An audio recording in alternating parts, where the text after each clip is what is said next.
Videos देखने के लिए सब्सक्राइब करें जनसत्ता.com, बेल आइकन दबाकर पाएं लेटेस्ट नोटिफिकेशंस।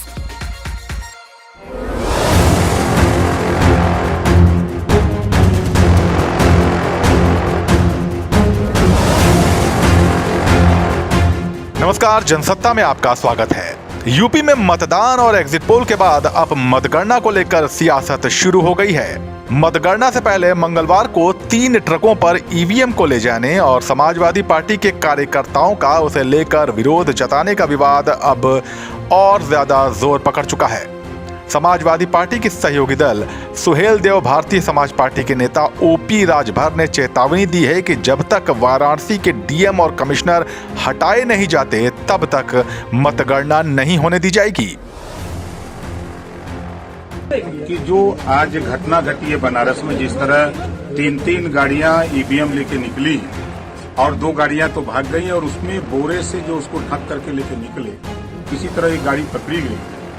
और जबकि चुनाव आयोग की गाइडलाइंस है कि कोई भी ईवीएम अगर स्ट्रांग रूम से निकलती है तो वो प्रत्याशी को नोटिस हो, जिला अध्यक्ष को नोटिस हो और फोर्स के साथ वहां से उसको कहीं मूव किया जा सकता है। लेकिन ऐसा न करके चोरी से ईवीएम बदलने की नीयत से ये घटनाएं घटी हैं, उसकी शिकायत हम लोगों ने किया है। और डीएम और कमिश्नर जब तक वहां रहेंगे तब तक न्याय मतगणना सही नहीं हो सकती है। जब तक डीएम और कमिश्नर को हटाया नहीं जाएगा तब तक मतगणना वहां हम लोग नहीं होने देंगे। क्या जवाब मिला? चुनाव आयोग ने क्या कहा? आश्वासन दिया है कि हम वैकल्पिक व्यवस्था करते हैं। तब क्या करते हैं, क्योंकि हम लोगों का काम है कहना और काम करना इनको है।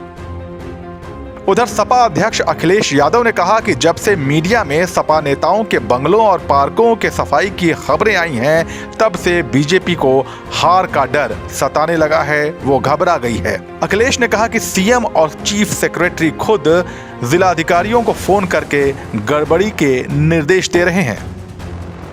क्या वजह है कि बिना सिक्योरिटी, बिना इतने इंतजाम के ईवीएम जारी हैं? और ईवीएम के बारे में ये मानना है कि किसी भी वेयर हाउस में रखी हो या किसी भी स्ट्रांग रूम में रखी हो तो बिना प्रत्याशी के जानकारी के आप मूव नहीं कर सकते। अगर आपको ईवीएम को मूव करना है तो कम से कम जो प्रत्याशी चुनाव लड़ रहे हैं उनकी जानकारी में होना चाहिए।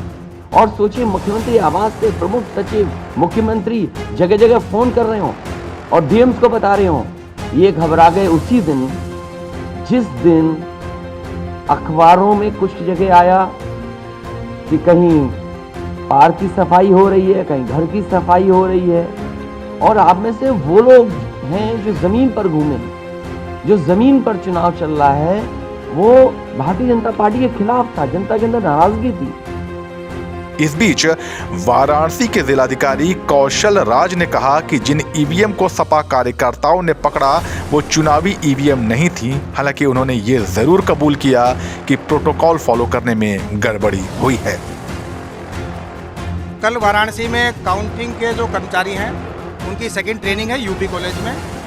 यूपी कॉलेज में हैंड्स ऑन प्रशिक्षण के लिए ईवीएम मशीन ले जाई जा रही थी।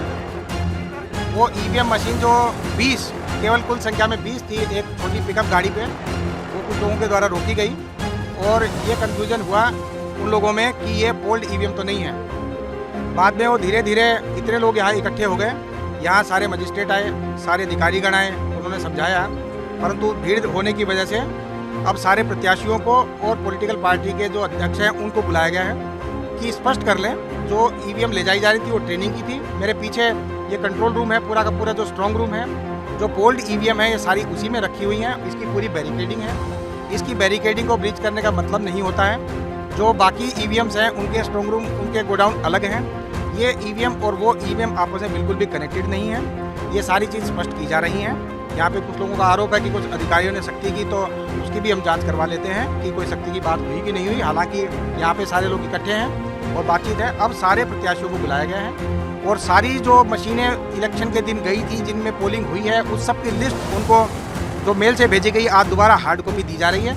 जो ये 20 मशीनें हैं ये अभी अलग ही हैं उस गाड़ी पे। उनके सारे नंबर उनके साथ मैच करवा के दिखा दिए जा रहे हैं कि ये मशीन उन लिस्ट में नहीं है जो पोल पे गई थी। ये प्रशिक्षण की मशीनें अलग होती हैं, प्रशिक्षण के नंबर हैं जिनके प्रशिक्षण पहले काउंटिंग के पोलिंग के दौरान हुए थे, वही काउंटिंग के दौरान हो रहे हैं। कल के जो काउंटिंग है उसके बारे में अब हमने ये भी निर्णय ले लिया है कि कल की जो काउंटिंग है बिना ईवीएम के ही कर्मचारियों की करा दी जाएगी। दरअसल 7 मार्च को हुए ज्यादातर एग्जिट पोल में यूपी के अंदर बीजेपी के सरकार बनने की उम्मीद जताई गई थी, जिसके बाद सपा गठबंधन के नेताओं की बेचैनी और गुस्सा बढ़ गया है। बीजेपी छोड़कर ऐन वक्त पर सपा का दामन थामने वाले स्वामी प्रसाद मौर्य की हालत भी एग्जिट पोल में अच्छी नहीं बताई जा रही। कुछ ऐसा ही हाल ओपी राजभर की सीट का भी नजर आ रहा है। यही वजह है कि बीजेपी कह रही है कि हार के डर से सपा गठबंधन ऐसे बयान दे रही है। आप क्या सोचते हैं, हमें कमेंट सेक्शन में बताइए और यूपी चुनाव से जुड़ी खबरों के लिए बने रहिए जनसत्ता के साथ।